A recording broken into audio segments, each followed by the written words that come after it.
Your daily dose of sports talk is here. Highlights, interviews, and analysis. From the entertainment capital of the world, Sports Wrap with Jason Page starts now. And we welcome you to it, this Thursday edition of the show, with lots to do over the next 60 minutes. Plenty of good conversations in store. Dennis Bernstein will be here a little later on.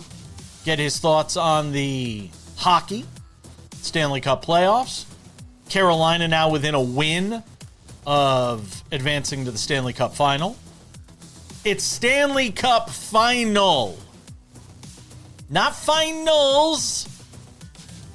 Stanley Cup final. Also, we'll talk with our friend Nick Ferguson, former NFL safety, Denver sports radio host. Get his thoughts on the Brian Flores lawsuit against the NFL, which is getting escalated because it's going to go to trial unless a settlement's made.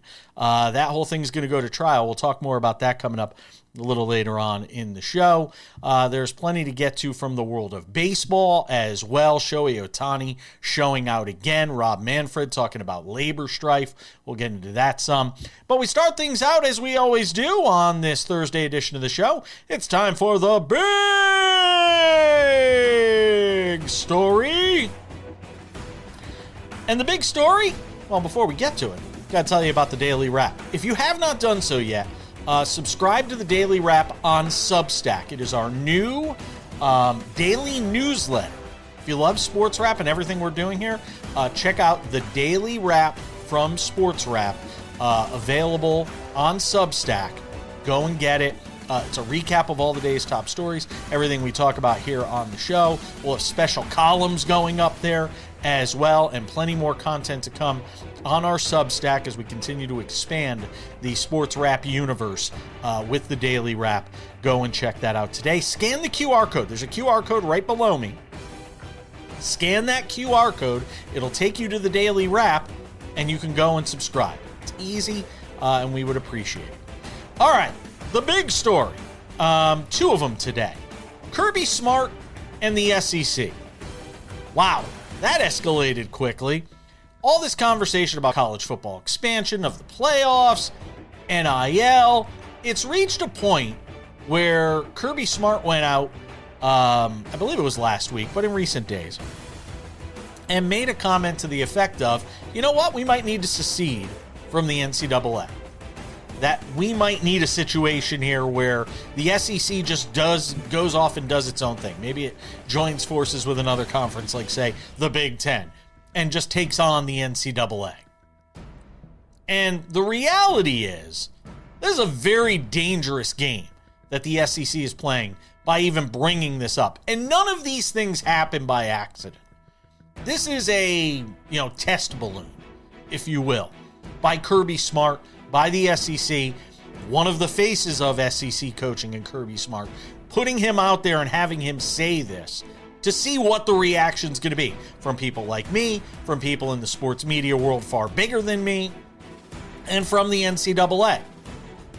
But I look at this, and if I'm the NCAA, I call the bluff of the SEC and of Kirby Smart. Want to go do your own thing? Go. Let us know how that works out for you. It's to a much different degree. But for years, the Ivy League in FCS, which used to be Division II, 1AA, blah, blah, blah. There was a time where FCS football and the Ivy League did its own thing forever. There was no postseason play for Ivy League football. Well, even they eventually came around and said, you know what? This whole thing about the playoffs and being able to make more money, more notoriety for our school, the ability to draw in players, you know what? We'll do away with that whole thing. We were the cool kids for a long time and didn't do the playoff thing. Eventually, they decided to go and do it. If the SEC wants to go backwards and say we're not going to be part of the NCAA, which means the bowl games, which means the playoffs, which means the money that comes from that, if you want to go and do that, then you go and do that. Now, it becomes really interesting in this conversation because of the media rights deals, ESPN, the powers that be, Fox Sports, the powers that be in college football, and the links to that TV money. Everybody would lose in this. The NCAA would lose. The SEC would lose. If the Big Ten got involved, it would lose. No winners would come out of this. You would just have the implosion of college football. And then how that trickles down to other sports. But if I'm the NCAA, it might be the first time I've ever supported the NCAA. If I'm the NCAA, I tell Kirby Smart and the SEC, go ahead, make my day. At the end of the day, let me just say, I don't think any of this happens. I don't think any of this actually happens. I don't think college football is going to implode. There's going to be a meeting of the minds. Both sides will get together. This will get hashed out. But the mere fact that the SEC had the hubris, that Kirby Smart in Georgia had the hubris to bring up the idea of seceding from the NCAA, tells you a lot about what the SEC thinks of itself, doesn't it? Big story number 2, taking place today at Roland Garros, where Jannik Sinner is out in the second round of the French Open, beaten by a relatively unheralded player, Juan Manuel Cerundolo, in 5 sets. But it isn't the fact that he lost in 5 sets. It's how he lost in 5 sets. Jannik Sinner was up in this match. And not just up in this match. He was up 2-0, 5-1 in the 3rd set. And then the cramps hit. And Jannik Sinner basically became a shell of his former self. Couldn't get through points that he would typically be able to get through. And when you drag Jannik Sinner into the deep water in 5-set matches, we all know what his record is. So this isn't terribly shocking. That was basically the scene throughout much of this match, from late in the 3rd set until it ended in 5 sets. A massive upset, maybe the biggest upset in the history of sports, taking place at Roland Garros today, where Jannik Sinner was the prohibitive favorite to win the French Open. Now, Novak Djokovic, could he win number 25? Sasha Zverev, could he win his first? If Zverev doesn't get this one, he may never get one. But for Jannik Sinner, a monumental disappointment at Roland Garros, and the reason we love sports. The drama. You never know what's going to happen. We're coming back. Lots more to do. That's the big story.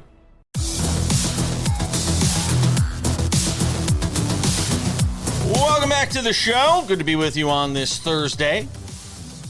Coming up in 10 minutes, it'll be our friend Nick Ferguson, former NFL safety. It's also a Heisman voter. Say hello to Sam Yarnell for the first time today. I've had my say in the big story. Talking secession. Not succession. Not the TV show. Secession. With Kirby Smart talking about the SEC going its own way. And look, what I said, Sam, is if I'm the NCAA, I don't think this will ever happen, but if I'm the NCAA, I just call their bluff. I say, okay, you go ahead and go by yourself. You go your own way. Neither side would win in this. You know, I get the SEC likes to flex its muscle, and we all know it's, the best conference in college football. But at the same time, to me, yes, I know you're going to say the Big Ten, and it's fine. We could sit here and debate that. But at the end of the day, I'll put a quarter in the jar. At the end of the day, Sam Yarnell, this was Ivy League football for the last 40 years. They didn't play any playoff games, and they just did their own conference, and they were the cool kids. And when the regular season ended, they had a champion, and that was it. This is silly for Kirby Smart to be talking this way. Again, I don't think it happens, but it certainly makes for interesting conversation on a Thursday, doesn't it? Yeah, this is patently ridiculous. And Greg Sankey not making it any better by coming out and saying, "I don't care about all those analytics. We're clearly the better football conference and have the more competitive football conference." Yeah, well, here's the deal, Greg Sankey, and I'll get to the other part of this in a second, but ESPN leads the article about this by saying that the Big Ten has won the past 3 national championships and is 4-0 against the SEC in the regular season and postseason in those last 3 years. So, yeah, I don't buy for a second that it feels a lot like, let's just call a spade here, Jason. It feels a lot like the SEC kind of realized, hey, wait a second, in terms of national championships, we're going on almost a half decade since we were last relevant as a conference. We got to do something to bring the attention back to ourselves. Let's talk about secession. That always gets people fired up. So, yeah, I think it's kind of a poor effort to do that, to bring attentions to yourselves as we get ready to go into this media circus and the preseason really begins in college football. And I'll say this from your point about this is going to be bad for everybody if this were to happen, the number one sufferer, and I hate to say this because to an extent they deserve to suffer, but the number one sufferer if that were to happen would be the 4-letter network. It would be ESPN. ESPN owns the SEC. ESPN is the SEC, essentially. ESPN is the reason the SEC is what we consider the SEC to be. And you can, you read between the lines, you figure out the context clues. You can tell that ESPN saw this come across their desk and they were like, whoa, nobody do anything here. We're going to put out as many articles as we can, as much content as we can, stating how much better the Big Ten is than the SEC. So it is a complete and total joke, and it's a little bit too readable from the SEC to just be trying to draw attention to themselves. Yeah, and I'm trying to figure out, is it playoff expansion, that has them the most upset because they feel like it devalues some of what they're doing in the regular season? They don't win anymore.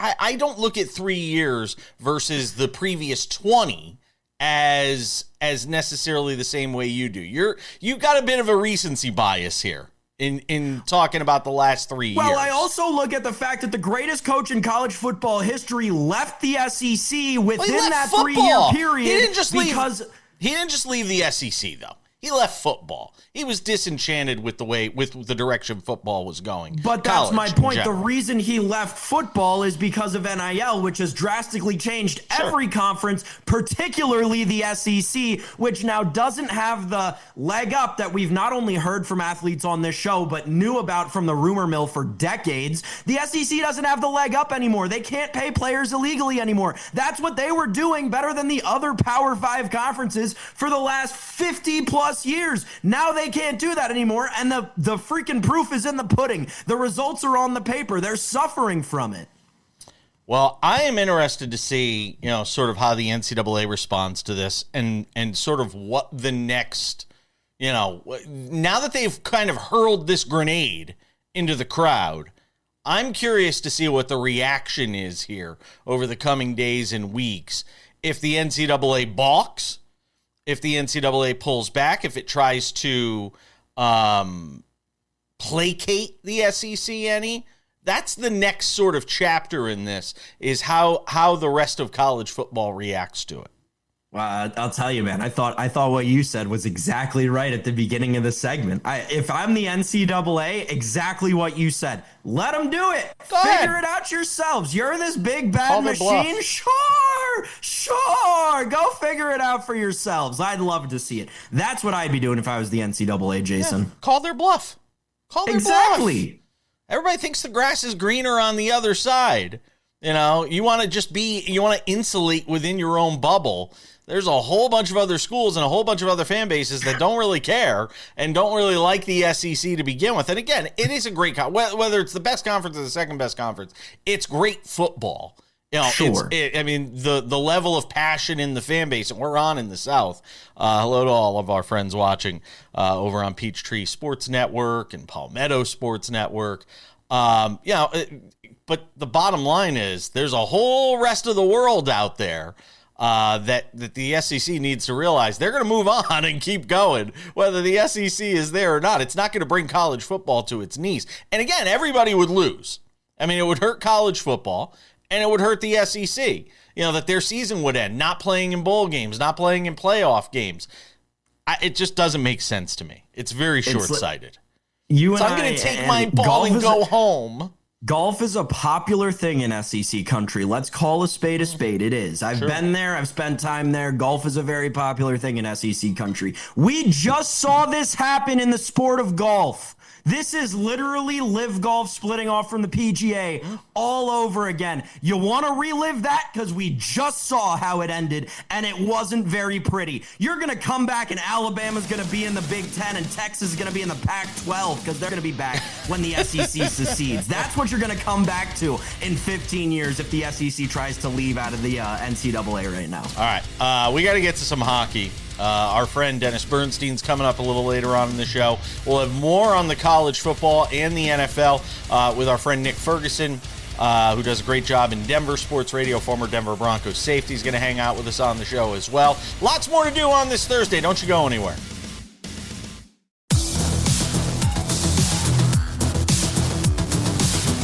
Welcome back to the show. You've heard what I had to say in the big story about the SEC stuff. We're going to get into some of that for our YouTube audience a little later on with this guy. But I wanted to bring in Nick Ferguson today, who I haven't talked to in a while. Have we even talked since we updated the set? We got a new set here. I don't even think we've talked since we updated the set. No, we haven't. Been a minute. You like it? Yeah, You approve? All right. Just making sure you approve. I like the Yankees hat. I don't see a Giants hat helmet in there anymore, so I'm good with that. No, there it is. There it is. I just hide it. I just hide it. You had to ruin it, right? You just had to ruin it. I just hide it, but quite frankly, it's just taking up space until I can get rid of it because I'm done with the Giants. Totally done. Especially with Jackson Dart now. This whole Jackson Dart thing. I'm just. Come on, man! Don't do that. I'm over it. Don't do that. I'm over it. Don't do that, man. You know why I'm over it? I'm not mad. You're dragging me into this. No, what makes me mad is that I don't have any problem. You support whoever you support, whatever, that's fine. But to not want to answer for it, that's where I have an issue with it. You can't expect that. What do you mean free speech isn't free it? of consequences for supporting something. All right, you want to support it, explain why you support it. That's all. I don't have a problem with him supporting it. Even if he explained it to anyone, right? If you're in opposition to what he did and the person he is supporting, you're not going to hear the answer anyway. Not true. Then some people might be that way. I'm not. Listen, you support who you support. I have family members that support Trump. I don't stop loving them. All right. Yeah. I want to get your thoughts on Brian Flores because yes. I'm fascinated by this. How the NFL has let it get to this point where we are in a situation now where this thing's going to go to trial. There's going to be discovery. You've got 25 teams subpoenaed by Brian Flores and his legal team. I don't know how, if you're the NFL, you let it get to this point, that you didn't squash this thing somehow, whether it be with a settlement, whether it be with something. I'm just shocked we're at this point in this conversation. Well, the reason it got to this point because the NFL is the big dog of all sports. And when it comes to any issue that's happened with the NFL, I mean, they've dealt with it perfectly, from their media contacts, being able to push stories, pull certain details back. And this is one of those things that they felt as though maybe Brian Flores will pull back on, because since he filed this suit when he was a member of the Miami Dolphins as their head coach, he's been a linebacker coach for the Pittsburgh Steelers. He's not a DC for the Minnesota Vikings. So maybe they were hoping that, hey, it's all water under the bridge. He's employed, but he's not letting this go because this issue is bigger than Brian Flores, and he understands it. Like Steve Wilkes, he's been screwed over the most as an NFL head coach. And I think, if I'm not mistaken, he's part of this lawsuit with Brian Flores, along with other individuals. So this is not about Brian Flores himself, the man, the coach. This is about other black coaches that he's figuring that he needs to stand up for. So he's not going to let this go. Okay. Now that it's been ruled that this thing is going to go to trial, that, the Supreme Court's not going to step in. The NFL's got to figure out sort of, how to get their ducks in a row. Do the owners, because I had one of my editors at MS Now, we were talking yesterday about writing a column on this. And he said, well, why wouldn't the NFL just settle? Do the owners get Roger Goodell into a room and say, by any means necessary, you have to settle this? Or is it the opposite, where the owners say, 25 of us are named, 25 of our teams are put in this subpoena. We're not settling. Now we're going to the mattresses on this. Well, I'm sure they probably told Roger Goodell, hey, listen, if you can settle this, try to settle it. And, no owner wants to be dragged through any type of litigation, because usually when there's an issue with a player and it's big news, who do we hear about dealing with it? It's Roger Goodell. We never hear about the owners themselves. This is why he gets paid $40 to $60 million a year to handle these situations, to make sure that he's the face and not the other 32 owners. But who's to say that they did not go to Brian Flores and his legal team and try to settle this, and they said, no, that's not what we want to do. We're not settling. We want this to go to court. And understanding, when you look at what the Supreme Court did, the idea of the NFL and Roger Goodell litigating this themselves and him being the arbitrator, to me, that wasn't a good sign. You can't work for the league, be the arbitrator on this particular issue, because to me, that's a conflict of interest. So now this thing is going to go to court. And with disclosure, there's going to be a lot of things that come to pass. And don't be shocked if the whole situation that happened with John Gruden years ago, when they were investigating the Washington Commanders, and then we got a whole bunch of emails about John Gruden and DeMaurice Smith, don't be surprised if that doesn't come up. If I'm Brian Flores, the other person who I might subpoena to come in and testify? Former NFLPA executive DeMaurice Smith. Who knows the inner workings and the negotiations better than him? Yeah. That's what I would do. That's a very good point. To me, it's kind of fascinating to watch sort of the way this is all played out. And I think of the NASCAR trial that just took place, where Michael Jordan Racing, was going after NASCAR, this charter issue that was going on. And that thing started to go through discovery. And when some of the ugliness started to come out in emails, NASCAR was just like, they completely subjected themselves to whatever and threw themselves at the mercy of Michael Jordan Racing, and just said, let's get this thing settled by any means. Do you think we will get to a point where we get that discovery that comes out, or do you think ultimately it gets settled? I think for me, it has to get settled, because when you go through disclosure, a lot of that dirty laundry that no one knows of, it's going to come up. And just think about this, even though one seems like it doesn't have anything to do with the other, but the NFL doesn't want people to know where the dead bodies are buried, because the NFL benefits from antitrust laws, right? Yep. Dating back Sports Broadcasting Act of 1961. Yep. And if you do anything to take that away from you, that's going to be a big issue, because now they get to, as a group, negotiate kind of media rights together, not separately as 32 independent companies, which they are. I don't think they want to lose that. So you don't want disclosure to get so bad. Now it starts to reveal some of these things that most fans really don't know. Nick Ferguson does an amazing job. I forgot to mention Denver sports media personality, former Broncos safety, is hanging out with us on the show. That's going to do it for the TV portion of our conversation, but make sure to check out the YouTube channel and the podcast. We will have more with Nick coming up there in just a couple of moments, so make sure to hang around for that. Nick, always appreciate you, my friend. Appreciate you.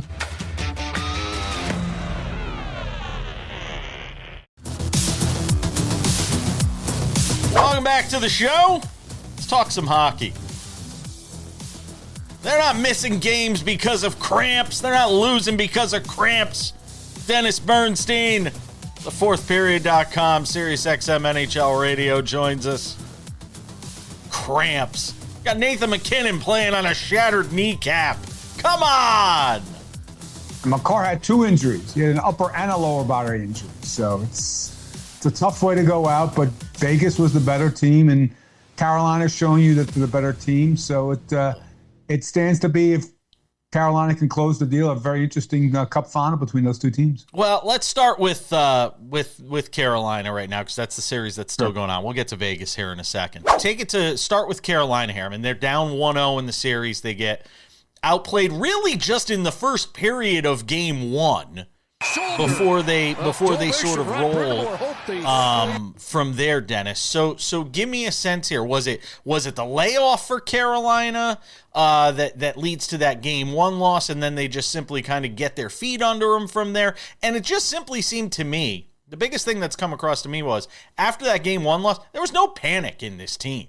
You know, it was almost like they kind of they weren't surprised necessarily the way things have transpired here. And that's the mark to me of a veteran professional team. Called playoff maturity, Jason. That's what it is. And games 2 and 3 were tight games. They were overtime games. But in game 4 last night, they removed the drama. Right? They started fast. They forced Montreal into mistakes early. Montreal couldn't get a sniff.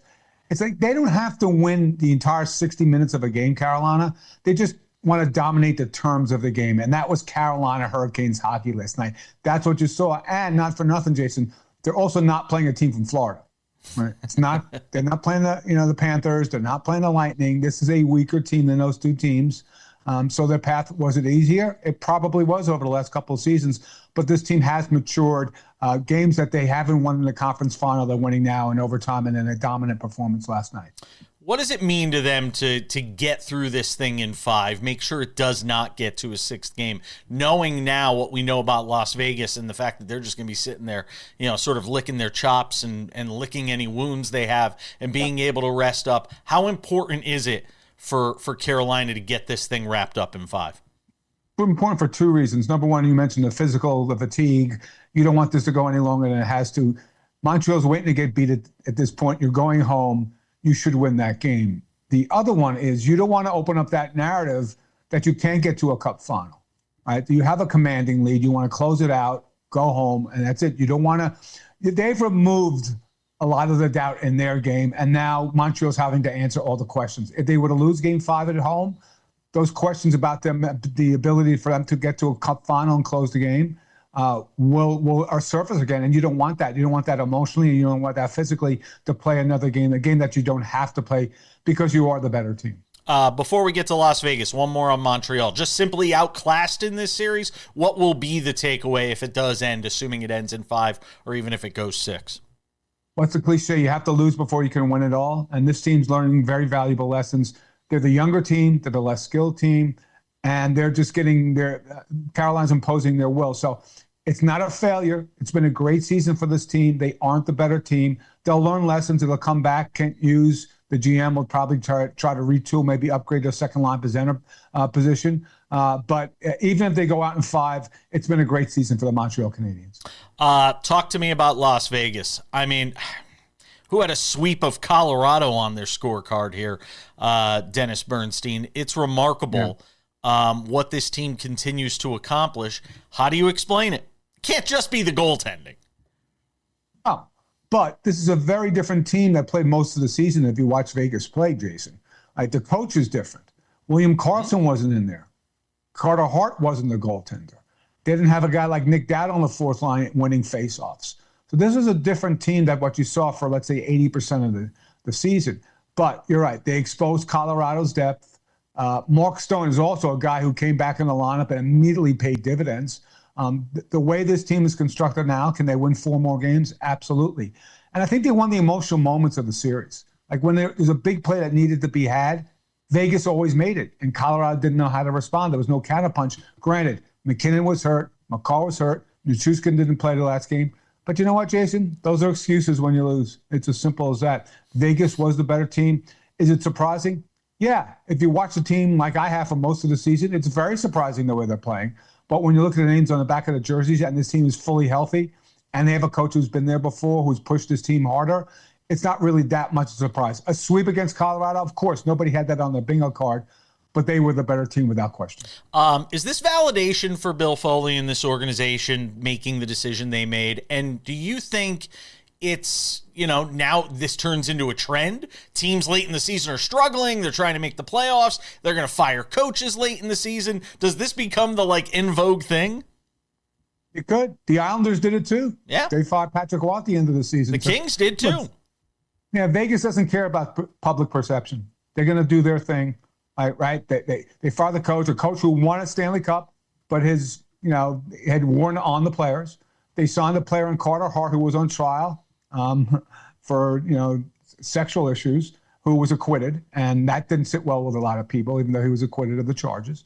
But they don't care. They just want to win. And they can be ruthless, but that's the price you pay to win championships. And this team is on the cusp of winning their second Stanley Cup in 9 years. How do you argue with that success? They've been to the Cup final 3 times. This is not by accident. This is by design. Could it become a trend? You have to find the right coach. And they had a break that Tortorella was sitting there doing media and wasn't ready to go, wasn't coaching. So you have that opportunity. So I think there'll be rash of firings 3 weeks with the end of the regular season to get teams back into the playoffs. I don't. But these were opportunistic hires by both the Islanders and certainly by the Vegas Golden Knights.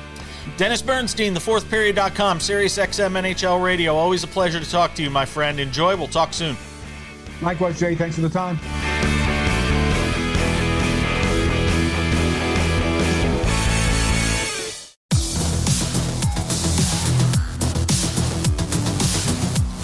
And so it begins. The conversations around baseball's labor strife. I'm not going to lie to you. I didn't watch it last night because I can't stand Pat McAfee. But Pat McAfee had all the different sports commissioners on last night. Like a state of the sports thing. Yeah. It's the guy I want hosting that show. Wonder how many doobies in he was when he got to Manfred. Jesus. So Rob Manfred and Major League Baseball got their first proposal from players. And look, this is going to be the big conversation starting now, and it's already been starting before the season started, and going through the end of the season when we could have a work stoppage in Major League Baseball. And again, a work stoppage when the season ends isn't so big of a deal because the season's over. I know there's other things and other business that baseball has to conduct when the season ends. But at the same time, it's can they get the doors open by the start of next season? We've seen these kinds of things before. And that will be the interesting conversation. But now the negotiations begin between Major League Baseball and the Players Association, a sort of revamped Players Association, as Sam Yarnell rejoins the conversation. Sam, you had Manfred on with McAfee talking about the disparity in payroll between the top and the bottom of the league and how it's not sustainable. It's the same thing we've been hearing for 30 years from Major League Baseball about the need for a salary cap. So, what did you hear from Manfred that gives you hope or despair one way or the other? Well, I didn't hear anything from Manfred because what happened last night on ESPN's airwaves was the equivalent of letting the president of the United States get interviewed by a 7th grader. That was about what we had. It was like you had the presidents of all these sports leagues and a professional 7th grader asking all the questions. Really true. Sorry, Pat McAfee. I know you were super hyped. You got a primetime slot, and I would still rather watch the Carolina Hurricanes hit the Montreal Canadiens with a bus on national TV than watch whatever you put on ESPN. I am not letting this because again, people remember, this is the earliest stages of these negotiations. Yes. And I am personally choosing, maybe for my own mental health, to not let these early negotiations and the stuff that we're getting in May move the needle for me too much on how I feel about what things will end up like in December, January, and February. I don't know, I don't think that we are going to miss time in terms of baseball. I think that there has become, over the last month, weirdly enough, between the people that I've talked to, seems like a general consensus that people do not want to miss baseball over this. Despite all the antics from Bryce Harper last year and all the stuff with Manfred in the clubhouse, there are no players who really want to lose baseball over this. And there are certainly no owners who really want to lose baseball over this. I think that we are definitely going to see an agreement before we get to spring training next year. I don't know if that agreement comes with a lockout or not. I don't know if we get it by December 1st when there would be a technical beginning of a work stoppage. So at this point, I'm not ruling out a lockout, but I do think that we are going to get a full season of baseball next year. And us having back and forth negotiations on May 27th, kind of a good idea and a good window into that. If these two sides were really at odds, and you saw this with the NFL lockout back in 2012, they wouldn't even come to the negotiation table until at least halfway through the season, right? So them doing this so early, it's giving me more hope, Jason. It's making me feel like we may not be completely lost. I think we might get a full season in next year. I was going to talk about Garrett Cole's shutout performance. Second straight shutout performance since coming back from Tommy John surgery, but I'd be remiss if we didn't mention Shohei Ohtani last night. A leadoff homer. Oh, see, you thought I was going to forget about Ohtani, didn't you? That's not where I thought you were going to go, but Ohtani was incredible. How is it not? 6 innings, 1 earned, 7 strikeouts. He hits the leadoff home run a mile. The Dodgers win. Ohtani's ERA now is .82 on the season. That pitching rookie card of his that I have is about to go up when he wins a Cy Young Award this year, so I'm cool with that. So the Dodgers win in 2.5 hours, by the way, so I hope you didn't pay too much for those tickets last night at Dodger Stadium, Sam, but Ohtani showing out. Yeah, obviously best player in baseball. Listen, I know that I like to bring up stats a lot. I don't know a ton about WAR. No one really knows anything about WAR. It's what is it good for? Metrics. Absolutely right, nothing. Exactly. Say it again. However, I will say this. When a baseball player hits a leadoff home run to give his team a 1-0 lead and then goes on and throws 6 no-hit innings, yet that's got to be worthy of at least one WAR. He won the game. He hit the game-winning home run to lead off the game and then shoved for 6 straight innings. That's just incredible. And we did a whole baseball segment. We didn't even get to mention Christopher Sanchez, the best freaking pitcher. We're talking all about Ohtani, and he's not even the best pitcher in the National League right now. That's Christopher Sanchez, who crossed 44 consecutive scoreless innings last night. Approaching Oral Hershiser. He broke a record from 1911 from the Phillies. Absolutely insane stuff. I'll tell you, the pitching award for pitcher of the month in the NL for May, gonna be the most hotly contested award all season long. I want to know what's Hershiser's record. That's what I want to know. Shizer 59. 59. Well, 2 more starts, he could get there. I mean, we're talking. Do you want to talk about unbreakable records? That thing's been out there for a long time, and to do it in this era of baseball, where we're supposed to be talking about, more hitter friendly. I think 44 is as impressive as anything. Kudos to Garrett Cole, though. 6 2/3 shutout ball, 10 strikeouts for him. Yankees continue to just pistol whip the Kansas City Royals every time they play them. I think they've beaten them 23 out of the last 24 times they played. That is absurd. Odds and Ends isn't absurd. It's next.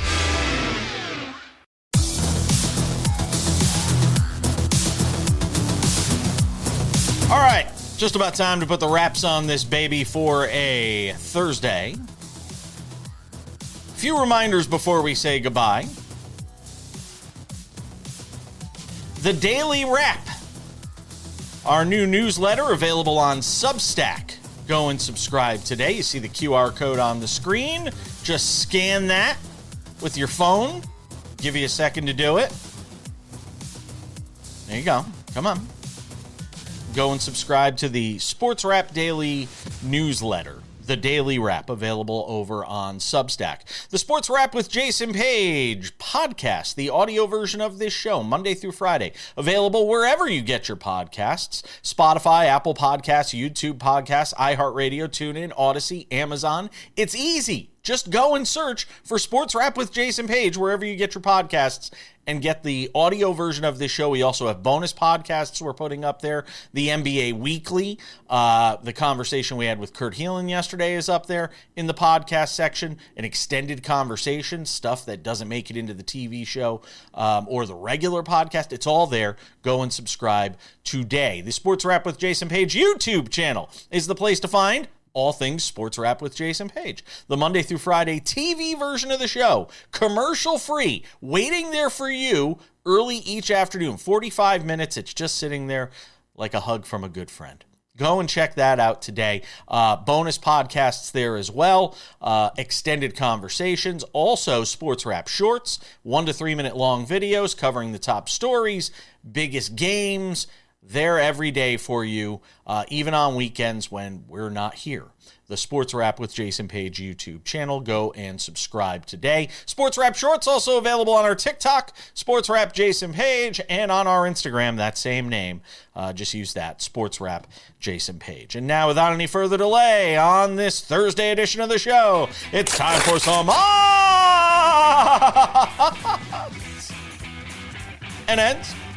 Odds and ends, Sam Yarnell, and trouble in Detroit. Boy, oh boy, have they been hit by the injury bug this year. Normally, I don't like to let teams use injuries as an excuse, but you've got to feel for the Tigers. Casey Mize and Kenley Jansen, the latest to get hit with the injury bug. They were already without Tarek Skubal and a whole bunch of other guys. The good news is it's the AL Central, and everybody's going to kind of be in the mix there. I know the Guardians have created a little separation right now, but everybody's going to kind of be in the mix there. The big question I start to ask is, though, and I know a lot of people don't think they're going to trade Tarek Skubal, but at some point, if it gets really bad, do you just sort of push the reset button on this thing and trade Skubal, Sam Yarnell? I mean, you'd think that would be the smart baseball thing to do. I don't know if that organization is capable of parting with a guy who's meant so much to them for so long. It's a weird situation in Detroit right now. They are, and I'm not saying that we shouldn't give them an excuse, but they're just reeling. Like, that Framber Valdez contract was horrible. Oh. That he looks awful. Yeah. They look like that might have been the worst signing of this entire offseason. So it's hard to, and don't get me wrong, the injuries are wild, and the Jansen and Mize both leaving in the same game with the same injury of differing degrees it's just hilarious. Like, I'll call it what it is, but at the end of the day, dollar in the jar, it feels like they were never going to come back when the lineup construction is the way it is, and all they really did was bring in Framber Valdez and, hope that Mize took another step and, hope that Skubal kept doing what he was doing. As much as it would be nice to be able to write this off to injuries for the Detroit Tigers, it feels like they had this coming. It feels like this was predictable beyond belief, and it's starting to feel like it's a lost season for them. They're in the same spot as the Royals, and we're saying it's a lost season for the Royals, so just about have to start saying it's a lost season for the Tigers. 10 games back in the division after Memorial Day. We're a third of the way into the season. You're 10 games back. You got to pay 10 games above 500 baseball just to get back into the division race. Like, I don't know. I think it might be over for Detroit. I think they might have to start. If it's not Skubal, you got to start selling other pieces. Yeah. The whole state of affairs, by the way, in the American League, with just how bad so much of it is. We talked about Garrett Cole before. The Yankees have just been beating up on bad teams and losing to good teams. That's, if you kind of look at it, that's sort of been the Yankees' MO this year. And they can win 90 games. Just because the American League is so bad, winning 90 games is going to be a breeze for them, and why they will certainly be a playoff team, if not the division winner. Andrew McCutchen. Oh my gosh! Hold on. The Yankees are 1-7 this year when they play teams that have a record better than 500. Yes, like I said, they have not been good against good teams. 1-7. They're beating up on the Sisters of the Poor. Andrew McCutchen let go by the Texas Rangers, and it looks like that could be the end of his career. Nearly 3,000 hits in that career, a career 271 hitter, despite the fact that the last 5 or 6 seasons haven't been very good. He had some very productive years, Sam Yarnell. 333 home runs, Hall of Very Good, not a Hall of Famer, but certainly a great career for Andrew McCutchen, if this is indeed the end. Yeah, I'll give $1 to anybody who knew that Andrew McCutchen was currently on the Texas Rangers this season. Listen, he is a great player. He is one of the all-time outfielders, the outfielder of a generation. I don't know. Yeah, probably not a Hall of Famer. No, probably not a Hall of Famer. Probably not. Hall of very good. Won an MVP in 2013. Finished third a couple of years as well. It's going to do it for us. Sam is off tomorrow. We're back here with our usuals, Robert Lital and Tino Patino. Until then, I'm Jason Page. Thanks for hanging out with us. We'll see you later.